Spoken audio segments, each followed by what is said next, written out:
Hello everyone, मैं अविनाश सिंह राठौर स्वागत करता हूं आप सभी का इस मैग्नेट ब्रेन्स पे। एक ऐसा यूट्यूब प्लेटफॉर्म जो कि आपके लिए लेकर आता है क्वालिटी कंटेंट, वो भी बिना किसी पेड सब्सक्रिप्शन के, टोटल 100% फ्री। आप हमारे वीडियोस देख सकते हैं मल्टी प्लेटफॉर्म्स पे, जैसे कि आप हमारी वेबसाइट पे आ सकते हैं, आप हमारा एप्लीकेशन डाउनलोड कर सकते हैं और साथ साथ हमारा यूट्यूब चैनल तो है ही है। तो इन प्लेटफॉर्म से अगर आप हमारे वीडियोस देखते हैं 2 या 3 लगातार, तो उसके बाद आपसे कोई भी टाइप का कोई कूपन कोड नहीं मांगा जाता। टोटल 100% आपके लिए फ्री एजुकेशन मैग्नेट ब्रेन्स लेकर आता है। साथ साथ अब हम लेकर आए हैं हमारा नया ई कंटेंट और वेरियस सब्जेक्ट बुक्स। जी हाँ, इस वेरियस ई कंटेंट की जब हम बात करते हैं तो हमने बहुत ही कॉम्प्रिहेंसिवली इसको बनाया है, अलग अलग टाइप से इसके कैटेगराइजेशन करें, जैसे कि एमसीक्यूज हो गए, नोट्स हो गए, प्रॉपर बुक्स हो गई एंड एक्सेट्रा। तो अगर आप चाहते हैं इस पर्टिकुलर ई कंटेंट पे अपने हाथ सबसे पहले पढ़े, तो डिस्क्रिप्शन में दिए हुए लिंक में को जरूर क्लिक करें, उसका फॉर्म भरें and our team will get back to you. तो इस पर्टिकुलर वीडियो में हम बात करने जा रहे हैं किसके, forest society and pastoralism in the modern world में। तो सबसे पहले देखेंगे किसको, फॉरेस्ट सोसाइटी को। इस पार्ट 1 वीडियो में हम देखने जा रहे हैं किसको, फॉरेस्ट सोसाइटी को। फॉरेस्ट सोसाइटी की जब मैं बात करता हूं तो हम यहां पे बात करने वाले हैं दो चीजों की, फॉरेस्ट और फॉरेस्ट में रहने वाले लोग, ठीक है, जिनको हम अक्सर क्या बोल देते हैं, ट्राइबल्स। ठीक है, तो सबसे पहले ये देखेंगे कि हमारे यहां पे फॉरेस्ट की सिचुएशन क्या थी, उसके बाद इसका कॉलोनियल इफेक्ट, जब ब्रिटिशर आते हैं तो फॉरेस्ट पे क्या इफेक्ट पड़ता है, जो इफेक्ट पड़ता है तो क्या क्या रूल्स और रेगुलेशंस लेकर आते हैं। हम बात करने जा रहे हैं साइंटिफिक फॉरेस्ट्री के बारे में, हम बात करेंगे हमारे फॉरेस्ट डिपार्टमेंट के एस्टैब्लिशमेंट के बारे में, और साथ साथ हम बात करने वाले हैं इन्हीं सब चीजों का जो कॉलोनियल इफेक्ट्स है, अल्टीमेटली वो लोगों पे क्या पड़ता है और लोग कैसे रिएक्ट करते हैं। बात करने जाएंगे थोड़ा इंटरनेशनली भी, जावा पे चलेंगे, हम बात करेंगे वहां के जावा के वोट कटर्स के बारे में, और जो पॉलिसीज और जो स्टेप्स ब्रिटिशर्स ने यहां उठाए थे, ऐसे ही कुछ पॉलिसीज और स्टेप्स जो डच ने वहां उठाए थे, वो हम देखेंगे। चलिए without any kind of further wait चालू करते हैं हम ये वीडियो। सबसे पहले मैं बात करना चाहूंगा तो 1700 से 1995 के बीच की बात करी जाए तो इसको बोलते हैं इंडस्ट्रियलाइजेशन। ठीक है, 13 million square kilometre of forest और 9.3% of the world's total area was cleared for industrial uses. जी हाँ, वुड एक ऐसी चीज है जो कि बहुत इंपॉर्टेंट पड़ जाता है आपके इंडस्ट्रियल यूज के लिए। एनर्जी कह लीजिए, मल्टी प्रोडक्ट्स कह लीजिए, एक ऐसा रॉ मटेरियल है जो कि मल्टीलैटरल चीजों बनाने के लिए क्या करता है, यूज हो सकता है। आप कह सकते हैं भाई, जब हम बात करते हैं इंडस्ट्रियलाइजेशन की तो हम बात करते हैं रेलवेज की, रेलवेज के स्लीपर्स बनाने में, उनके जो पटरियों के बीच में जो स्लैब्स लगेंगे वो बनाने में, तो बहुत सारी चीजों में वुड का यूज हुआ। साथ साथ हाउसिंग के लिए भी वुड का क्या होता है, काफी यूज हो जाता है। तो जब हम इसकी बात करते हैं, हम आते हैं डिफॉरेस्टेशन पे। देखिए, इंडस्ट्रियल यूज तो ऑफकोर्स है ही है, पर साथ में हम देखते हैं इसका डिफॉरेस्टेशन पे क्या इफेक्ट पड़ता है इस इंडस्ट्रियलाइजेशन का। तो अब जैसे कि मैंने अभी बताया, फॉरेस्ट के लिए वेरियस यूज है, फॉरेस्ट को क्लियर करा जाता है कल्टीवेशन के लिए भी, फॉरेस्ट को क्लियर करा जाता है अदर रिसोर्सेज के लिए भी, राइट। तो अब होने लग गया क्या, डिफॉरेस्टेशन। इंडस्ट्रियल रेवोल्यूशन की जब हम बात करते हैं तो इंडस्ट्रियल रेवोल्यूशन में इंडस्ट्रीज को फीड करने के लिए एनर्जी चाहिए, पावर चाहिए, साथ साथ क्या चाहिए भाई, फूड चाहिए। फूड एक ऐसी चीज है जो कि इंडस्ट्रीज को इन लाइन रखेगा, लोगों के लिए तक फूड प्रोडक्ट पहुंचाएगा ताकि प्रोडक्शन ऊपर हो सके। ठीक है, तो disappearance of forest is referred to as deforestation. जब फॉरेस्ट गायब होने लग जाता है, अच्छा अपने आप गायब नहीं होते, कोई जादूगर आनंद नहीं आएगा बोलेगा कर लेंगे छू मंतर और फॉरेस्ट गायब।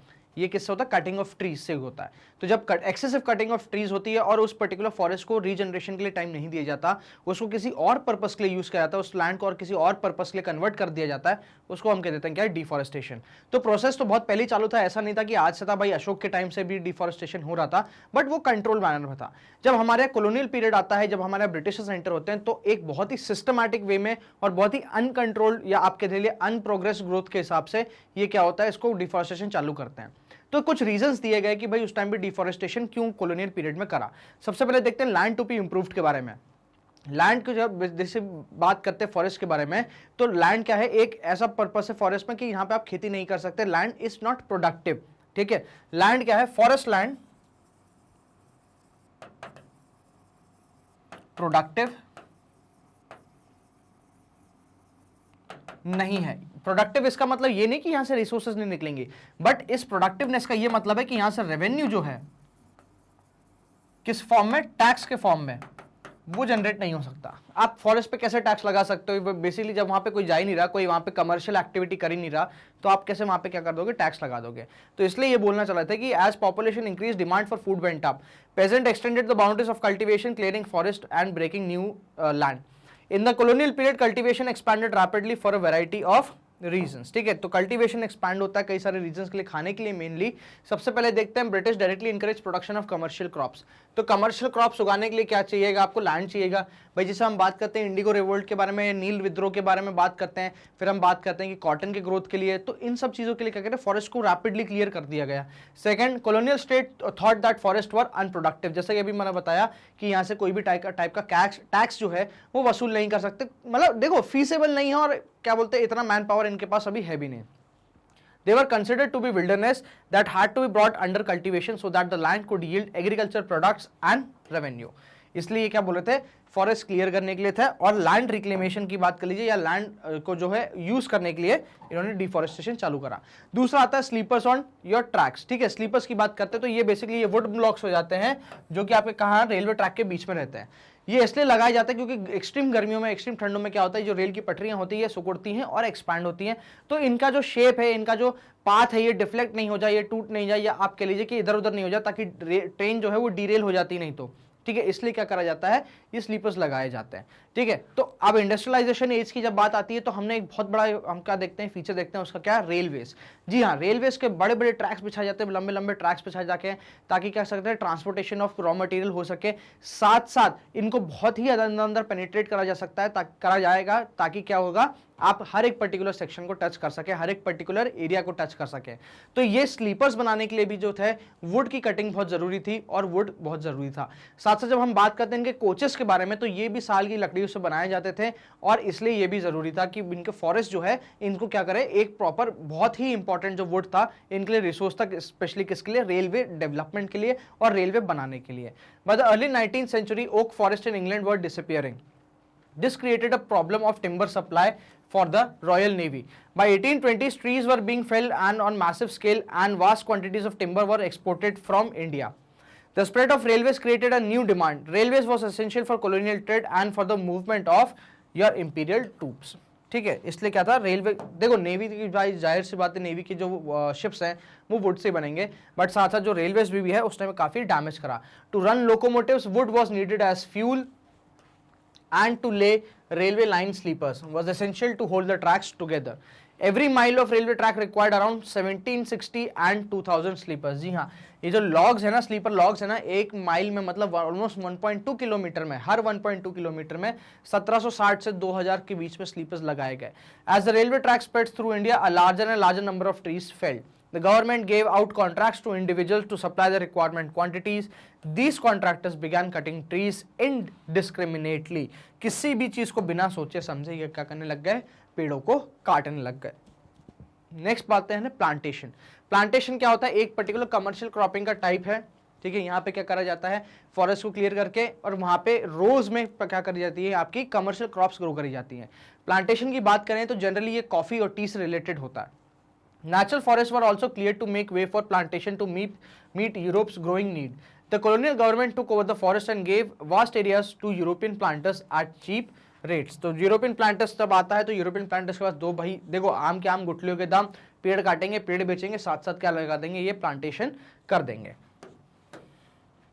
चलिए ब्रिटिश, हाँ चलो अब देखते हैं अपन क्या, राइज ऑफ कमर्शियल फॉरेस्ट्री। अब देखेंगे क्या, राइज ऑफ कमर्शियल फॉरेस्ट्री। भी हमने देख लिया कि डिफॉरेस्टेशन की वजह से क्या क्या और क्यों हो रहा था। अब देखेंगे कमर्शियल फॉरेस्ट्री की जो है वो कैसे काम पे आता है। कमर्शियल फॉरेस्ट्री की बात जब हम करते हैं तो एक टाइम पर ब्रिटिशर्स को ये रियलाइज होता है कि भाई अब जो है हम बहुत ही ज्यादा रेकलेसली जो है इन प्लांट्स को, इन फॉरेस्ट को खत्म कर रहे हैं। देखो हमको हर एक पेड़ की जरूरत नहीं है, ठीक है। हमारे जो बिल्डिंग पर्पसेस हैं, जो हमारे आपके लिए डेवलपमेंट पर्पसेस हैं, उनके लिए हमको हार्डवुड चाहिए, हमको हर एक टाइप का ट्री नहीं चाहिए, ठीक है। ज़्यादा से ज़्यादा आप ओक के लीजिए या टीक के लीजिए, साल के लीजिए, ठीक है। ये सब ट्रीज क्या है, ये इंपॉर्टेंट है। तो इन्होंने क्या करना चालू करा, इन्होंने एक जर्मन एक्सपर्ट को बुलाते हैं और उसको फॉरेस्ट डिपार्टमेंट का हेड बनाते हैं, और वो ये सजेस्ट करता है कि अब हम क्या करें, प्लांटेशंस में ट्रीज लगाएं। तो एक टाइम के बाद धीरे धीरे इनको रेगुलरली काटते जाएं और ये अपने आप में क्या होते जाएंगे, वापस रिप्लेनिश ग्रो होते जाएंगे। तो ये थी फॉरेस्ट साइंटिस्ट थी, ठीक है, जो उस टाइम पे अप्लाई करी गई थी। हालांकि ये टोटल गलत थी, बट स्टिल उस टाइम पे तो भाई देखो जाहिर सी बात है, किसी ने कह दिया तो कह दिया। The British were worried that the use of forest by local peoples and reckless felling of trees by traders would destroy the forest. They invite a German expert. German expert का नाम क्या था, Dietrich Brandis, ठीक है, for advice and make him the first inspector general of forest। ठीक है, ये क्या थे, first inspector general of forest in India. Brandeis realized that a proper system had to be introduced to manage the forest, people and to be trained in the science of conservation. This system would need legal sanction. इसने क्या बोला कि भाई सब सबसे पहले तो legal करना पड़ेगा कुछ चीजों को, तभी ये जो सिस्टम है काम कर पाएगा. जब तक इसको कोई लॉ नहीं बनेगा तब तक ये सिस्टम काम नहीं कर पाएगा. लॉ बनेगा तभी तो लोग इसको फॉलो कर पाएंगे और तभी लोग क्या करेंगे, इसका मान सम्मान भी करेंगे, आदर भी करेंगे. Rules about the use of forest resources had to be framed. Felling of trees and grazing had to be restricted so that the forest could be preserved for timber production. Brandeis set up Indian Forest Service in 1864. ठीक है, Indian forest service 1864 में establish होता है, याद रखिएगा. And help formulate the Indian forest act of 1865. सबसे पहला हमारा जो फॉरेस्ट एक्ट आता है 1865 का आता है. ठीक है, ये भी किसकी मदद से आया, इन्हीं ब्रांडिस की वजह से आया. First inspector general of forest in India. The Imperial Forest Research Institute was set up in Dehradun 1906. ठीक है, इंपीरियल फॉरेस्ट रिसर्च इंस्टीट्यूट बनाया जाता है कहां पे, देहरादून में 1906 में. काफी फैक्ट्स आपको देखने को मिल रहे हैं, तो प्लीज ये फैक्ट्स जो है ये याद रखिएगा. The system they thought here was called scientific forestry. In scientific forestry, natural forests were cut down and in their place one type of tree was planted in straight rows. ठीक है, मतलब ये ऐसे ऐसे स्ट्रेट रोज में trees plantation हो रहा था.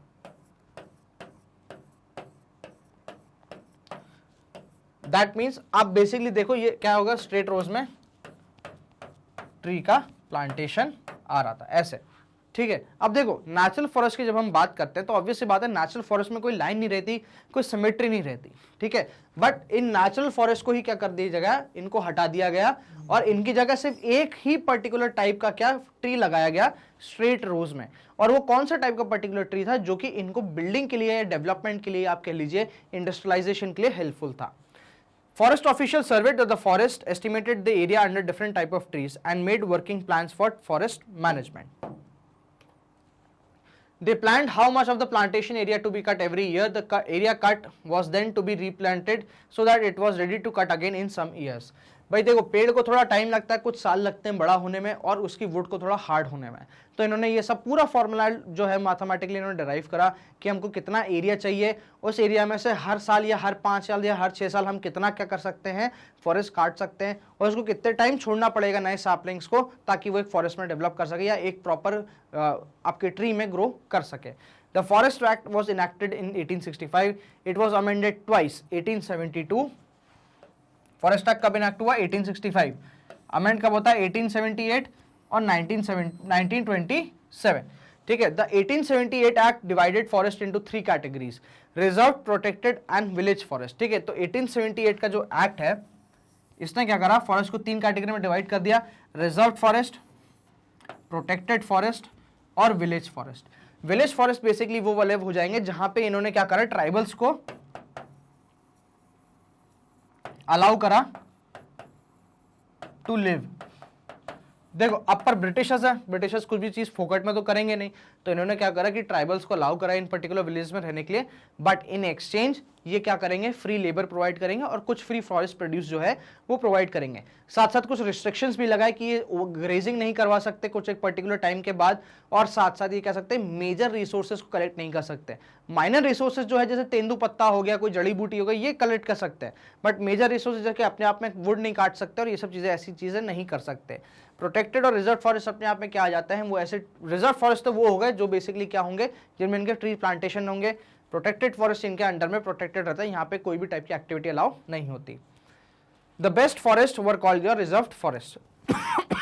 Villages could not take anything from these forests, even for their own use. For house building or fuel, they could take wood from protected or village forest. तो प्रोटेक्टेड या village forest में से क्या कर सकते थे, माइनर रिसोर्सेज ये collect कर सकते थे. चलो अब देखते हैं effect on lives of people. ये तो हमने देख लिया यहाँ पे क्या कि 2 बार अमेंडमेंट देख लिया. ठीक है, हमने देखा क्या, first of all forest act देखा 1865 का, अमेंडमेंट देखे इससे कितने 1878 में अमेंड हुआ और 1927 में अमेंड हुआ. 1878 के अमेंडमेंट में क्या होता है, 3 कैटेगरी में डिवाइड कर दिया जाता है. किस चीज को, आपके फॉरेस्ट को, रिजर्व, प्रोटेक्टेड और विलेज फॉरेस्ट. ठीक है, अब आप देखेंगे क्या इफेक्ट ऑन पीपल्स लाइफ, कि भाई इन सब चीजों का जो लॉ लेकर आया गया है उस पे, उसका जो है लोगों पे क्या इफेक्ट पड़ता है. तो जो एक आइडियल फॉरेस्ट का जो एक आप कह सकते हो सिनारियो है या हर एक लोग मन के इंसान के अंदर जो है एक पिक्चर बना हुआ है वो टोटल डिफरेंट है। विलेजेस का पर्सपेक्टिव और जो कॉलोनियल गवर्नमेंट का पर्सपेक्टिव है ये टोटली क्या है, डिफरेंट पड़ जाता है। ठीक है, जब हम बात करते हैं विलेजेस के बारे में तो विलेजेस चाहते हैं कि एक ऐसा फॉरेस्ट हो जो कि क्या हो, मिक्सचर ऑफ वेरियस स्पीसीज हो, तभी तो जाके उनका सर्वाइवल जो है वो इंश्योर हो सकेगा। अगर एक पर्टिकुलर फॉरेस्ट एरिया में या आप कह लीजिए एक पर्टिकुलर ग्रीन एरिया में एक ही टाइप के स्पीसीज पाए जा रहे हैं, एक ही टाइप का प्लांट पाया जा रहा है, तो उनका सर्वाइवल सिर्फ उसी प्लांट या उसी प्लांट के यूजर्स पे क्या हो जाएगा, डिपेंड हो जाएगा। बट जब हम बात करते हैं मिक्स स्पीसीज के बारे में या मल्टीपल स्पीसीज के बारे में, तो यहाँ पे मल्टीपल अपॉर्चुनिटी आपको देखने को मिल जाती है किसको, विलेजर्स के लिए। वही जब हम बात करते हैं कॉलोनियल पीरियड के बारे में या कॉलोनियल गवर्नमेंट के बारे में, तो कॉलोनियल गवर्नमेंट क्या चाहती है कि हमारे फॉरेस्ट में सिर्फ ऐसे पेड़ हों जो कि बिल्डिंग मटेरियल के काम में यूज आए या फिर आप कह लीजिए डेवलपमेंट या इंडस्ट्रियल यूज आए। ठीक है, चलिए, the forest and villagers had very different ideas of what a good forest should look like. Villagers wanted forest with a mixture of species to satisfy different needs. Forest department on the other hand wanted trees which were suitable for building.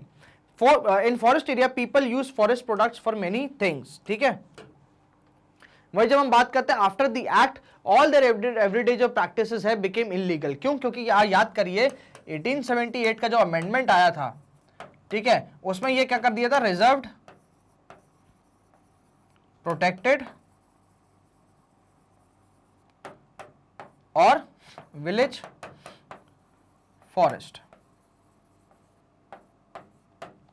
इनमें categorise कर दिया गया था किसी एक particular area को या किसी एक पर्टिकुलर फॉरेस्ट को। रिजर्व वाले जो थे वो सबसे बेस्ट हुआ करते थे, यहाँ पे किसी को भी जाना अलाउ नहीं था, यहाँ से किसी भी टाइप का रिसोर्स कनेक्ट करना विलेजेस को अलाउ नहीं था। अगर वो वुड चाहते हैं अपने कुकिंग के लिए एज अ फ्यूल के लिए तो वो प्रोटेक्टेड या विलेज में से ले सकते हैं, और माइनर रिसोर्सेज की बात आती है तो वो विलेज में से ले सकते हैं, बट ओनली माइनर रिसोर्सेज, वो ज्यादा पेड़ नहीं काट सकते। ठीक है, सो आफ्टर द एक्ट, जाहिर सी बात है कि एक्ट जब लागू होता है तो इन विलेजेस जो हैं या यहाँ रहने वाले जो लोग हैं उनकी लाइफ काफी इफेक्ट हो जाएगी। तो ठीक है, तो उनकी जो डेली प्रैक्टिसेस हुआ करती थी जो कि वो सालों से करते हुए आ रहे थे, भाई जाना तेंदू पत्ते तोड़ना, कलेक्ट करना, ये जो भी चीज़ें हैं, जाके जड़ी बूटियाँ लाना, अपने यहाँ पे हर्ब्स रही थी काफ़ी हमको मिलती हैं, फूड कलेक्शन हो गया, हंटिंग हो गई, ये सब क्या कर दिया गया, प्रोहिबिट कर दिया गया और ये इलीगल बना दिया गया। People were now forced to steal wood from the forest and if they were caught they were at the mercy of forest guards. It was also common for police constable and forest guard to harass people by demanding free food for them. अब देखिए forest को protect करना है तो जाहिर सी बात है कुछ लोगों को वहां रखना भी होगा, तो जब वो रखते थे तो ये क्या करते थे, बहुत ही हरासमेंट करते थे इन लोगों का for free food and labour के लिए। ठीक है, चलिए, फॉरेस्ट रूल्ड अफेक्टिंग कल्टीवेशन, तो ये समझते हैं ये बेसिकली है क्या। तो one of the major impact was on shifting agriculture. जी हाँ, शिफ्टिंग एग्रीकल्चर क्या है, एक बहुत ही बड़ा इंपॉर्टेंट एस्पेक्ट है किसका, ट्राइबल लाइफ का। ठीक है, क्या होता है कि एक पर्टिकुलर एरिया जो है वो फॉरेस्ट्री के लिए कल्टीवेशन के लिए क्लियर करा जाता है, फिर क्या होता है जब वो जमीन जो है वो उपजाऊ नहीं रहती तो अल्टीमेटली वहां पे क्या कर दिया जाता है, उसको बंजर छोड़ के या ऐसे ही छोड़ के दूसरा एरिया क्या कर दिया जाता है, क्लियर कर दिया जाता है। तो जब तक उस पे फॉरेस्ट कल्टीवेशन हो रहा है दूसरे लैंड पे, तब तक जो ये फर्स्ट वाला लैंड जो इन्होंने खाली छोड़ रखा था वहां पे क्या है, वापस वेजिटेशन ग्रो होने लग जाता है। तो ऐसे ऐसे धीरे धीरे क्या होता है कि ये शिफ्ट होते रहते हैं और अल्टीमेटली जो फॉरेस्ट की जो ग्रोथ है उस पर भी ज्यादा हैम्पर नहीं पड़ता। प्रोसेस ग्रोथ की प्रोसेस जरूर थोड़ी स्लो हो जाती है, बट स्टिल उस पर कोई ऐसा नेगेटिव इंपैक्ट जो है हमको देखने को ज्यादा नहीं मिलता। तो ये चीज हो जाती है किसमें, आपकी शिफ्टिंग एग्रीकल्चर में। बट जब बात आई किस पे, रिजर्व फॉरेस्ट पे, प्रोटेक्टेड फॉरेस्ट पे, तो ये शिफ्टिंग एग्रीकल्चर क्या कर दिया गया, टोटली बंद कर दिया गया। तो this traditional agriculture practice has been local names such as lading in South Asia, milpa in Central America, South East Asia में क्या हो गया, लीडिंग हो गया, मिल्पा क्या हो गया सेंट्रल अमेरिका में, चितमेने हो गया अफ्रीका में, और चेन्नई या श्री हो गया कहाँ पे, आपके श्रीलंका में। हमारे यहाँ पे इसको अलग अलग ट्राइबल्स अलग अलग नाम से बुलाते हैं, दहिया, पेंडा, बेवार, नेवाड़, झूम, पोंडू, ठीक है, कल्लड़ and kumri are some of the local terms which swidden your agriculture. In shifting agriculture parts of the forest are cut down and burned in rotation, तो इसलिए इसको क्या बोला जाता है, slash and burn. Excuse me.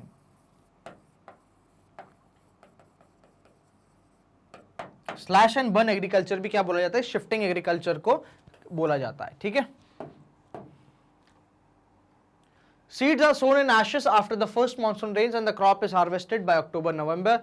Such plots are cultivated for a couple of years and then left fallow for 12 to 18 years. ठीक है?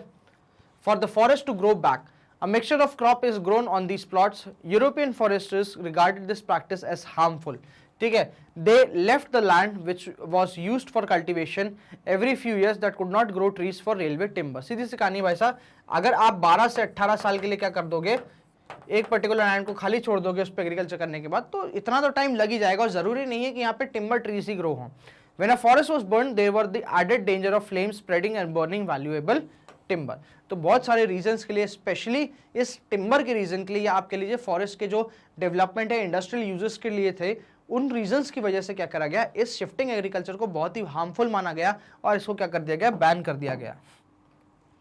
Shifting agriculture also made it harder for the government to calculate taxes. Therefore, the government decided to ban shifting cultivation. As a result, many communities were forcefully displaced from their homes in the forest. Some had to change occupation while some resisted, though large and small rebellion. ठीक है, तो हमको यहाँ पे क्या देखने को मिल जाते हैं, आपको बहुत सारे रिवोल्ट्स देखने को मिल जाते हैं, स्पेशली आपके क्या, ये ट्राइबल रिवोल्ट्स देखने को मिल जाते हैं, जो कि किसके लिए थे, इन फॉरेस्ट रूल्स और रेगुलेशन के अगेंस्ट में थे. चलिए अब बात करते हैं, हम अब एग्रीकल्चर की बात करिए, अब हम बात करते हैं हंटिंग के बारे में. तो हंटिंग भी क्या थी, अब जाहिर सी बात है, अगर कोई प्रोटेक्टेड फॉरेस्ट है तो फॉरेस्ट में जानवर भी रहेंगे, और जानवर क्या थे, एक मुख्य आहार हुआ करते थे इन ट्राइबल्स लोगों का, या उन लोगों का जो कि इन फॉरेस्ट विलेजेस में रहा करते थे. तो the new forest laws change the lives of the forest dwellers in yet another way. Before people who lived in near forest had survived by hunting, the customary practices was prohibited by the forest laws. Those who were caught hunting were now punished for poaching. The forest laws deprived people of their customary rights to hunt. Hunting of big game became a sport. ठीक है, देखो अब देखो क्या हुआ कि जो वहां के विलेजर्स थे उनको क्या कर दिया, प्रोहिबिट कर दिया फ्रॉम हंटिंग. ठीक है, और वहां पे क्या देखो क्या हुआ, इनको सेटलमेंट के लिए बुलाया गया. कहां पे, फॉरेस्ट में. ठीक है भाई, देखो फॉरेस्ट गार्ड भी चाहिए अपने को, जाहिर सी बात है, तो सेटलमेंट के लिए भी बुलाया जाएगा या इन लोगों को डिस्पर्स कर दिया जाएगा. ठीक है, तो अब क्या हुआ ना, हंटिंग स्पोर्ट बन गया बड़े लोगों के लिए. इन लोगों को तो बैन कर दिया गया कि भाई आप क्या करोगे, आप हंटिंग नहीं करोगे. बट अब क्या था, अगर आपको इस फॉरेस्ट को प्रोटेक्ट करके रखना है तो वहां के जंगली जानवर जो आपको नुकसान कर सकते, खा सकते हैं, उनको तो मारना ही पड़ेगा. भाई जैसे शेर है, आप फॉरेस्ट गार्ड हो, आप चल रहे हो, बढ़िया बढ़िया चल रहे हो, एकदम से सामने शेर आ गया, अटैक कर दिया, मर गए, फिर क्या. ठीक है, तो इसलिए इन जानवरों को मारना इन्होंने जरूरी समझा. किसने, ब्रिटिशर्स ने. उन्होंने ये समझा कि अगर जानवर रहेंगे तो यहाँ पे सैवेज लोग रहेंगे.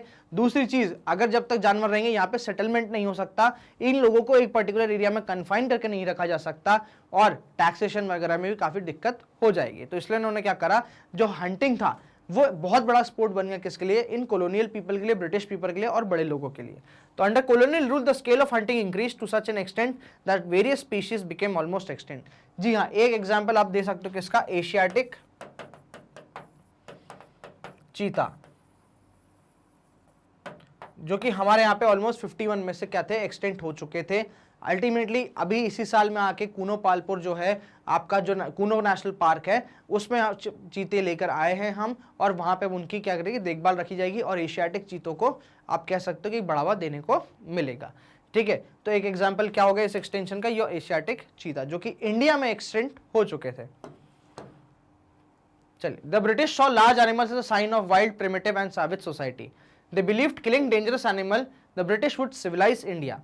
Over 80,000 tigers, 150,000 leopards and 200 wolves were killed for the reward in the period of 1875 to 1925. इस 50 साल में देखो कितनी ज़्यादा हंटिंग हुई है, कितनी ज़्यादा एनिमल्स को जो है मारा गया. अगर मान लो कि उस टाइम पे इतने एनिमल्स को नहीं मारा जाता तो आज हमारे यहाँ पे कितनी अच्छी डाइवर्सिटी हुआ करती होगी इन पर्टिकुलर एनिमल्स की, स्पेशली कैट्स की. The Maharaja of Sarguja alone shot 1157 tigers and 2000 leopards up to 1957. Initially, certain areas of forest was reserved for hunting.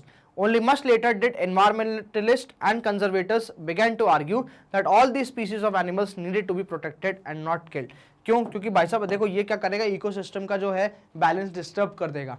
Predator क्या हो जाएंगे, कम हो जाएंगे, तो जो आपके प्रोड्यूसर्स है या आप कह लो जो उनके जो हर्बीवोरस एनिमल्स हैं उनकी मात्रा बढ़ जाएगी, वो ग्रेजिंग करना चालू कर देंगे, ग्रेजिंग करना चालू करेंगे तो फॉरेस्ट अगेन डिस्ट्रॉय हो जाएगा। तो इसलिए बैलेंस जो था वो बहुत जरूरी था, फिर बहुत बाद में जाके इनका कंजर्वेशन चालू होता है।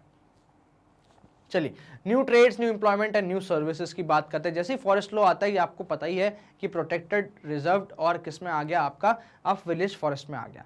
तो अब क्या करने लग गए, ब्रिटिशर्स टेंडर्स देने लग गए, कॉन्ट्रैक्ट्स देने लग गए। तो जब ये कॉन्ट्रैक्ट्स देने लग गए कि भाई साहब टिम्बर सप्लाईमेंट इतनी जरूरी है, कोई भी प्राइवेट कॉन्ट्रैक्टर आ सकता है, उस कॉन्ट्रैक्ट को ले सकता है और वुड सप्लाई कर सकता है, ठीक है। तो इससे क्या आता है कि नए ट्रेड जनरेट होते हैं, नए एम्प्लॉयमेंट जनरेट होती है, नई सर्विसेज जनरेट होती है, ट्रांसपोर्टेशन हो गई, वुड कटिंग हो गई, ठीक है, कॉन्ट्रैक्ट लेने की बात हो गई। तो while people lost out in many ways after the forest department to control of the forest, some people benefited. Many communities left their traditional occupations and started trading in forest products, ठीक है। This happened not only in India but across the world. Example, Mundurucu people of Brazilian Amazon began to collect latex from the wild rubber trees for supplying to traders.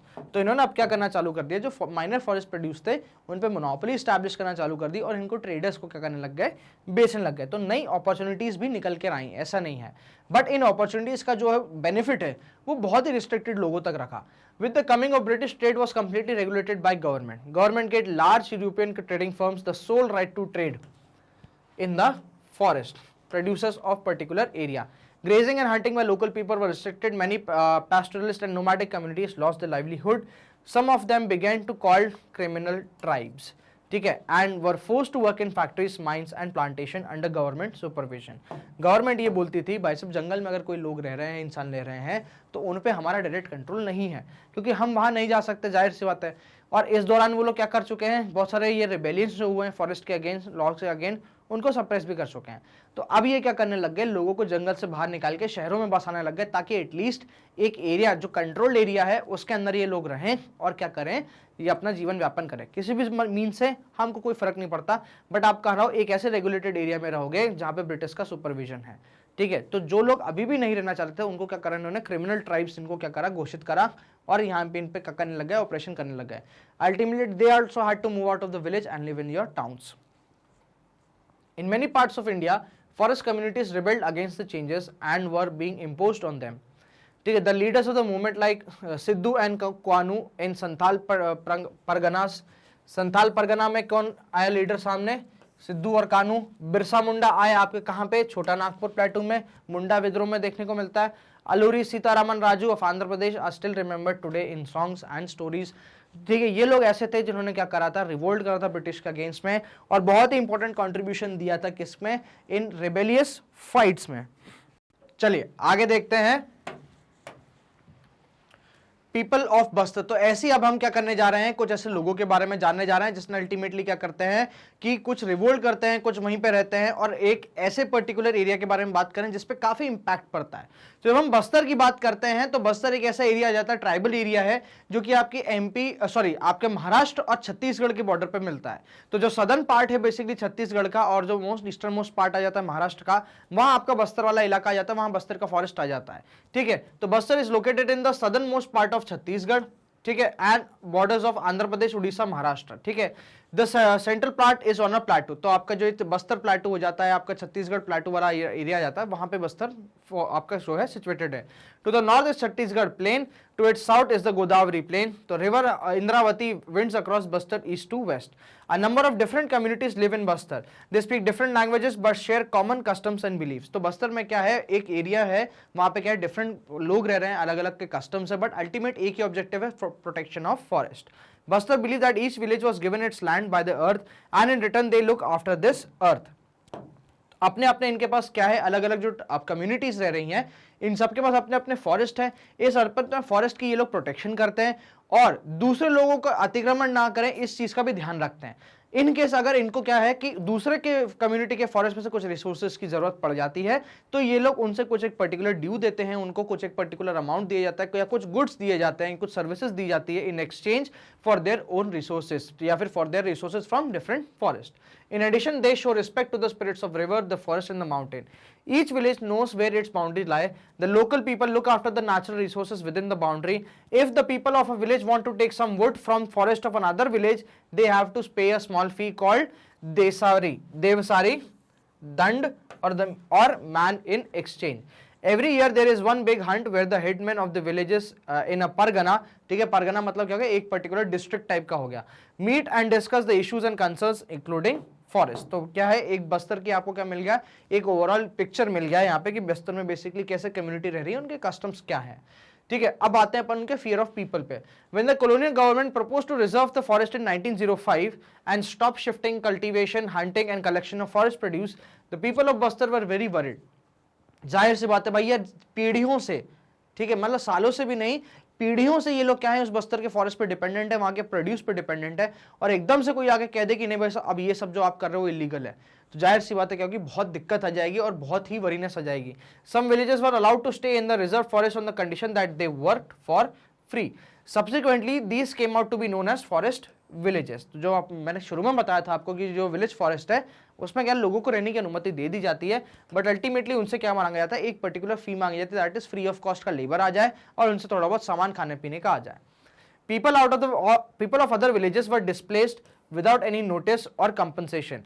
Villages suffering from increased land rents and frequent demands for free labor and goods by colonial officials. जो वहां रह रहे हैं बेचारों पे, उन पे क्या हो रहा है, लैंड आया है, ठीक है, उस पर टैक्स दो, कल्टीवेशन करो, हमको कोई दिक्कत नहीं है। दूसरी चीज, आप फॉरेस्ट में रह रहे हो तो भाई जो फॉरेस्ट ऑफिसर है उसके यहाँ पे फ्री लेबर तो करना ही पड़ेगा। तो ये सब ऑपरेशन जो है इन पे कंटिन्यू रहते हैं, वहां पे जो लोग वहां पे रहना कंटिन्यू करते हैं। People began to gather and discuss these issues. The initiative were taken by the Durwas of Kangar Forest. अब गाँव लोग बैठे, लोगों ने बोला कि बन्ना भाई यार ये तो जो हो रहा है वो गलत हो रहा है, एक तो एकदम से इंप्लीमेंट करिए, लोगों को आपने क्या करा, डिस्प्लेस करा, कोई टाइप का कंपनसेशन नहीं दिया, जो लोग बेचारे रह रहे हैं उन पर आप उत्पीड़न कर रहे हो, तो कुछ ना कुछ तो दिक्कत है। ठीक है, स्पीक ऑफ धुआं गंगा दुअर from the village Nethanar as an important figure in this movement.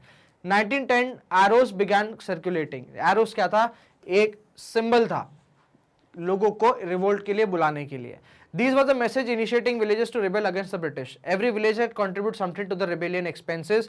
Most of those who were attacked were in some way associated with the colonial state. तो जिन पे भी क्या होता है, अटैक्स हुए जाते हैं इस बस्तर एरिया में, वो कॉलोनियल स्टेट में क्या थे, कहीं ना कहीं से रिलेटेड थे। अगर कोई कॉन्ट्रैक्टर है तो वो भी उससे कॉलोनियल स्टेट से या कॉलोनियल गवर्नमेंट से रिलेटेड है, उस पर अटैक हो रहे हैं। ब्रिटिश ऑफिसर्स तो अपने आप में ब्रिटिश हो गए, और फॉरेस्ट गार्ड भी इन पर अटैक होता था। ठीक है, चलो, तो ये हो गया आपका पूरा रिबेलियन इन फॉरेस्ट। हमने देखा किसका एग्जाम्पल, इन बस्तर का। अब बात करते हैं हम किसमें, फॉरेस्ट ट्रांसफॉर्मेशन इन जावा। तो इंडिया के बाद हम जाने वाले हैं इंटरनेशनली जावा पे। तो जावा भी इंडोनेशिया का क्या है, एक पर्टिकुलर आइलैंड है जो कि अब फॉरेस्ट से पूरा कवर था। बट अनलाइक ब्रिटिश, यहाँ पे किसका रूल था, डच का था। तो डच ने भी क्या करा, थोड़े बहुत इन्हीं ब्रिटिशर्स के जैसे रूल लेकर आए और वहां पे क्या करा, इस कॉलोनियल फॉरेस्ट्री की उन्होंने शुरुआत करी। Java is now famous as a rice producing island in Indonesia, but once upon a time it was covered mostly with forest. The colonial power in Indonesia were the Dutch. There were many similarities in the law for forest control. Dutch wanted timber from Java to build ships. Ultimately देखो objective वही है, development, industrialisation, ship building और house building. ठीक है, forest उनके पास तो बेचारों के पास बचा नहीं, तो अब क्या हो रहा है कि ये जहां कॉलोनीज है इनकी, ये वहां से फॉरेस्ट को क्या कर रहे हैं, गैदर कर रहे हैं रिसोर्सेज को। वुड कटर्स ऑफ जावा की जब बात करते हैं तो एक कलांग ट्राइब थी। यहाँ के वुड कटर्स जो थे वो बहुत ही स्किल्डफुल थे और बहुत ही क्या थे, इंपॉर्टेंट थे। ये अपने आप में इतने स्किलफुल और इंपॉर्टेंट थे कि जब अल्टीमेटली जावा का डिवीजन होता है तो 3 किंगडम्स में, तो इन पर्टिकुलर ट्राइब्स को इक्वली बांटा जाता है। ठीक है, they were so valuable in 1755 when the Mataram kingdom of Java split, 6000 Kalang families were equally divided between the two kingdoms. Without their expertise, it would have been difficult to harvest teak for the kings to build their palaces. ये इतना अपने आप में importance hold करके रखते थे। When the Dutch came, they began to gain control over the forest. They tried to make the Kalangs work under them. 1770 की बात करते हैं, Kalangs resisted by attacking a Dutch fort at Joanna, but the uprising was ultimately suppressed. चलिए, Dutch scientific forestry के बारे में अब देखते हैं। ठीक है, इन्होंने भी जावा में ऐसी कुछ रिस्ट्रिक्शंस लेकर आते हैं फॉरेस्ट के रिसोर्सेज को एक्सेस करने के लिए। Wood only be cut for specific purpose like making river boats, constructing houses and only for specific forest under close supervision. सीधी सी कहानी भाई साहब, बहुत क्लोज सुपरविजन, बहुत ही माइन्यूट सुपरविजन रखा जाता था। स्पेसिफिक रीजंस के लिए वुड कटिंग हो जाती थी, बाकी चीजों के लिए नहीं होती थी। The need to manage forest for ship building and railways led to introduction of forest services. यहाँ पे भी जावा में क्या इंट्रोड्यूस होती है, forest services. Dutch first impose rents on land being cultivated in the forest and then exempted some villages from these rents if they work collectively to provide free labor and buffaloes for cutting and transportation of timbers। Again condition रख दी जाती है यहाँ पे कि हम आप पे क्या कोई भी टैक्स नहीं लगाएंगे, बशर्ते आप हमारे लिए फ्री में काम करो और क्या करो, ट्रांसपोर्टेशन फ्री में प्रोवाइड करो। This was known as the blandongdiensten system. ठीक है, अपने यहाँ पे क्या था, साइंटिफिक फॉरेस्ट्री आई थी, यहाँ पे ब्लैंडोंगिस्टेन सिस्टम आया।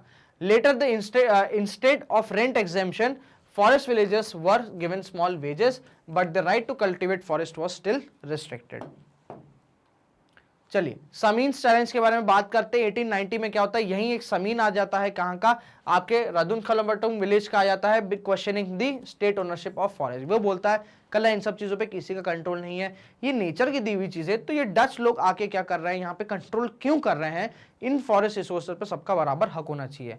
सून a widespread movement developed by 1907, 3000 families were following his ideals।